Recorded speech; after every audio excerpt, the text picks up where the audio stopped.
Hey, my royal priesthood, thank you for tuning into this YouTube channel and this video. We're going to be talking about some heavy subjects and dealing with lyrics from Kendrick Lamar's Auntie Diaries. This is going to be an exciting video. Please hit that subscribe button, click like, share. Let's make it happen. Let's jump into the topic.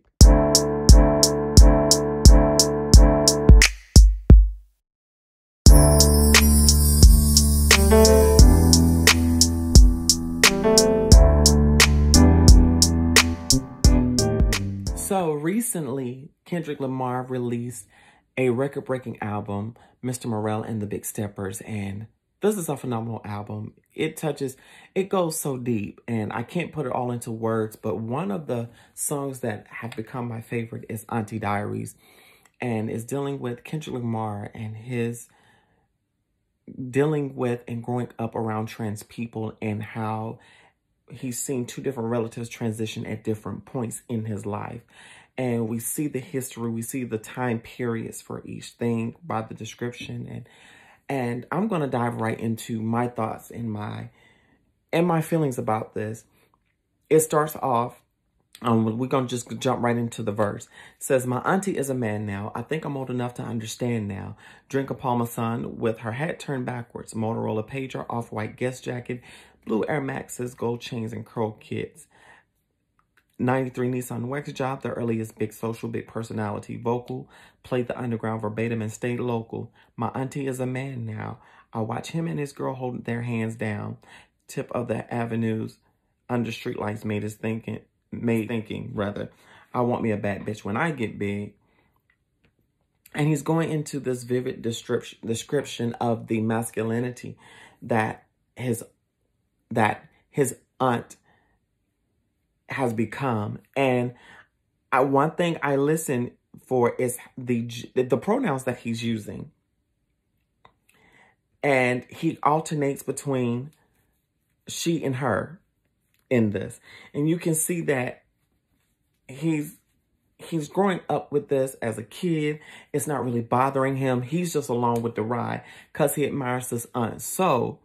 And that he can relate. He can vibe with the masculinity because his aunt is teaching him the ropes, you know. And also, he's like, yo, I looked up to this relative and, you know, I'm seeing him pull all these different women. And I'm like, yo, I'm going to pull me a bad woman like her. Or like him, rather. And they're all hugged up on the corner. Says scratching the lights from Lotto, hoping that she pull up tomorrow so I can hang out in the front seat. 6x9's keeping the music up under me. My auntie is a man now. Ask my mama why my uncles don't like him that much. And at the parties why they always want to fight him that much. She said, ain't no telling. Always been jealous because he had more women, more money, and more attention, made more envy. Calling him anything but broke was less offending.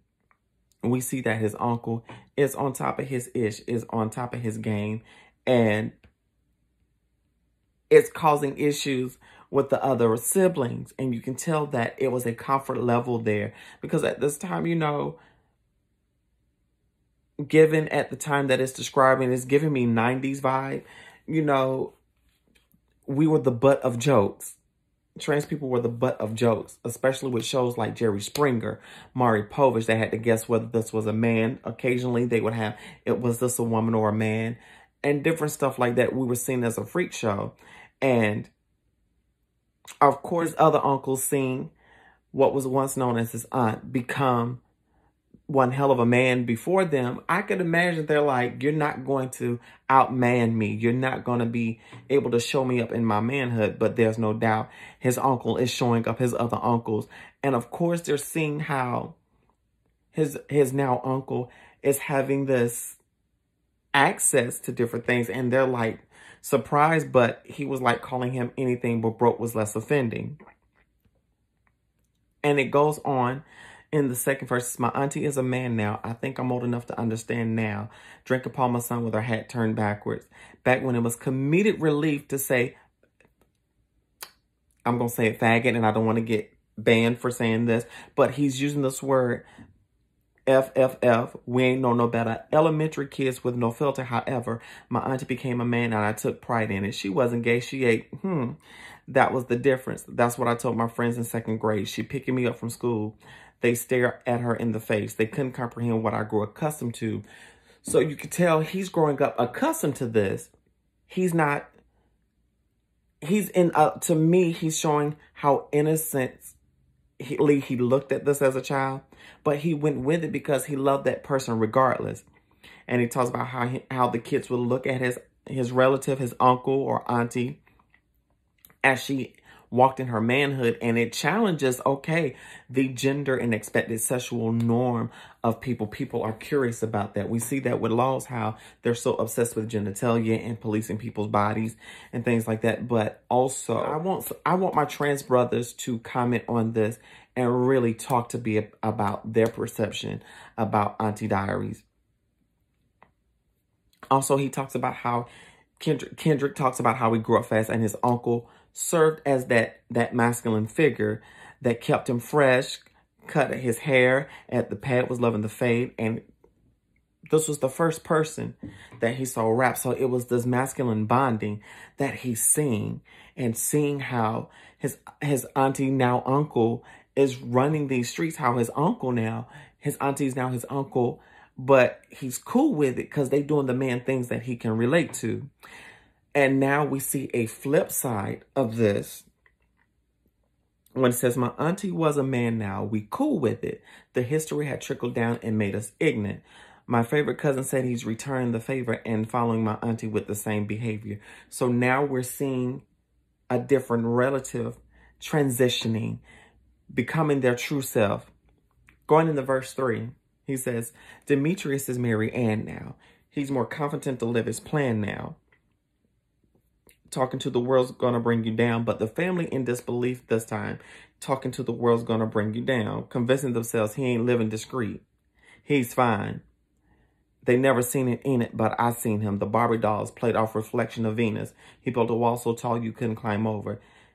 I'm going to put a pause right there. You know, in the black family, especially when it is perceived that a little black child is gay or queer, they be like, you know, I seen it in him. I seen him in him. And sometimes black families, what they do, they'll see it, but they won't call it out. They won't recognize it. They'll try to ignore it in hopes it'll go away or it's just a phase. And I'm only speaking from my experience, but I can relate to what he's seen his cousin go through. Them saying the same thing, the F-bomb that rhymes with maggot. Middle school kids, so we see him in his teenage years seeing his cousin Demetrius transition to Mary Ann. And he's describing how queer and trans people were the butt of jokes at these points in society. And you remember in comedies, even let's go back to the days of Fred Sanford, how anything that was not cis-het, they were like, even the episode we saw on the Jeffersons, where George Jefferson's friend from the military had transitioned into a beautiful woman. That was controversial then, and people was like, oh, wow. But then we see this migration in the 90s, how, you know, people could throw it around in hip-hop music with no consequence. And I know a lot of people, especially cis queer people, were like, well, he's dropping the F-bomb. But I like the context that he's using it in the context of art, showing this is his experience. He had to get to a certain place with certain things that come from the queer and trans community. And he talks about the changes that his cousin also goes through. He's like, I mean, he's really Mary Ann. Even took things further, changed his gender before Bruce Jenner was certain, living his truth even if it meant see a surgeon. We didn't talk for a while. He seemed more distant, wasn't comfortable around me. Everything was so offensive. But I recall we both had a sick sense of humor, made raw, but times changes all. So he's seeing how he and his cousins, Mary Ann's now, relationship has changed because Mary Ann has now gotten her gender affirming surgeries and said, you know what, I'm living my best life. And I can imagine him seeing his cousin go through these different trials, go through this experience. And he's really only able to see it from a black cishet perspective, you know. And he's saying, and I feel like we're seeing how his mind and perception has opened up so much. So he goes to verse 4. Demetrius is Mary Ann now. Remember church Easter Sunday? I sat in the pew. You had stronger faith. More spiritual when these dudes were living life straight. listen what he says. I sat in the pew. You had stronger faith, more spiritual when these dudes were living life straight. So we can see that church dynamic playing of you're in church, you have to be DL. You have to put on this front. And Kendrick is saying, I saw all of this. You know, these dudes were living life straight, which he finds ironic with the pastor because the pastor didn't see his cousin the same. So he's describing on Easter Sunday what his cousin had to go through in the church. He said, my cousin was going through some things. He promised the world we living in was an act on abomination, and Demetrius was to blame. Put a pause. So from his perspective, he's in church on Easter Sunday and he's seeing his cousin deal with harmful rhetoric, transphobic, homophobic rhetoric over the pulpit, and how a lot of preachers in the black church demonize queer and trans people. We've seen the videos where people were, you know, kicked out of churches for presenting as their true self, or pastors making statements against queer people. Let's look at Donnie McClurkin and Kim Burrell, people like that that have openly talked about queer and trans people. And even how the church, which is using politics like crazy, is using to demonize particularly trans people at a time like this. Keeps going in this. And it's like, I knew you was conflicted by the feelings of preacher man, wondering if God still called you a decent man. Still, you found the courage to be subservient just to anoint, until he singled you out to prove his point, saying, Demetrius is Mary Ann now. Church's auntie is a man now. It hurt. So you can see that in this, it's hurting Kendrick Lamar to see this because he knows these people. These people are his family. They're not an abomination as per what the church does to people. He's seeing these people as human beings. And he gets to the point to where he stands up for his cousin and says, I said, Mr. Preacher Man, should we love thy neighbor? The laws of the land or the heart was greater. I recognize the study she was taught since birth, but that don't justify the feelings that my cousin preserved. The building was thinking out loud, bad angel. That's when you looked at me and smiled and said, thank you. The day I chose humanity over religion, the family got closer. It was all forgiven. So we're seeing how he stands up and defends his cousin. And we see that they go back and forth concerning the pronouns. And I find it awesome how he's interpreting this. And a lot of people are like, well, and I can imagine a lot of cis queer people, no shade to y'all, getting upset at the misgendering, and I'm not pointing people out. And I know a lot of people are upset with the misgendering, but I'm like, you got to look at it from his lens and the art standpoint. Because it didn't bother me. It didn't bother me at all. And I like how he affirmed each person's gender as he comes to that understanding. But one thing that stood out was he said, the day I chose humanity over religion. He's like, from what I'm viewing this as, he's like, yo, cut all the religious crap. These are still human beings. Like, these are people that I love. They're the kindest people that you ever want to meet. And you can see him seeing how nasty and cruel the world is, but he still raises his voice to defend the people that he loved, even though they may have transitioned and really gotten to be a beautiful butterfly in their true self. And for everybody saying, well, y'all get upset about the F-bomb and stuff. Well, what about the N-word? We're going to get to that in a second. So Kendrick goes on to say, he says, I said them F-bombs. I ain't know any better. Mistakenly, I ain't think that you know any different. Because us being queer and trans people growing up in black communities and have a perceived identity of femininity, especially for young black boys, they're called the F-bomb. They're called a sissy. They're called all kind of things to demonize that so they won't be that way. And we grow accustomed to it. And people think, oh, well, I can just call them that because they embrace it themselves amongst each other. No. He says, see, I was taught words was nothing more than a sound. If they if ever they was pronounced without any intentions. The very second you challenged the shit I was kicking reminded me about a show I did out the city. This time I brung a fan on stage to rap, but disapproved the word that she couldn't say with me. You said, Kendrick, ain't no room for contradiction. To truly understand love, switch position.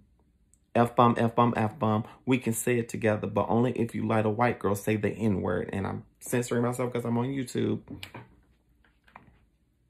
So we see his cousin really tell him, look, I can't let you contradict yourself like that. And I'm not gonna let it sit here and not educate my cousin, you know. So he says, yo, Kendrick says that his cousin tells him, look, remember the show you did and that girl can say a certain word? He said, well, that's how I feel about the F-bomb. We can say it together, but only when you let a white girl say the N-word and say that to you. And that made a very poignant point, because we as trans people and queer people, we daily hear these things. We see these things online, on message boards and stuff, even out in public. You know, if we get clocked, we get all kinds of names. So Kendrick was educated by his cousin, Marianne, about, yo, watch that word. You say it in your music and stuff, but what if somebody white said the N-word? How would that make you feel? Let's switch positions. And I love how Kendrick is showing his growth and understanding, and how he grew up in childhood with an uncle that's transmasculine. Now he's living with a cousin that's transfeminine, and he's seeing these at different stages. So now as he grows older, he has an understanding and new knowledge about the profiles of gender, but also seeing what it means to be Black and trans, and really seeing the things that we go through on the gender spectrum. And I love how he puts his experience with these trans people into art. This, for me, has been done in a way that has set the bar very high for other artists to come, especially cis artists that have grown up around this, to come and really talk about their experience.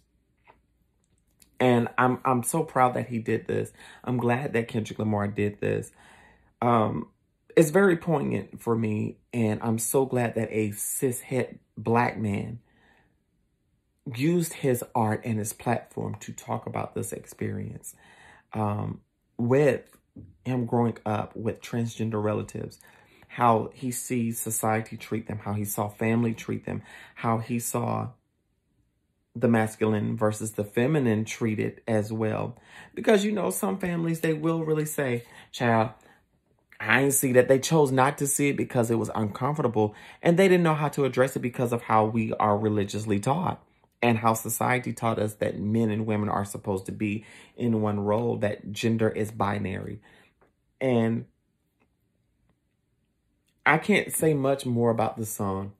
Y'all, let's start a dialogue in the comment section. I really want to hear your thoughts. And when you tweet out or share this video, be sure to hashtag #TalkToPriestess. Live, love, and be free, smooches.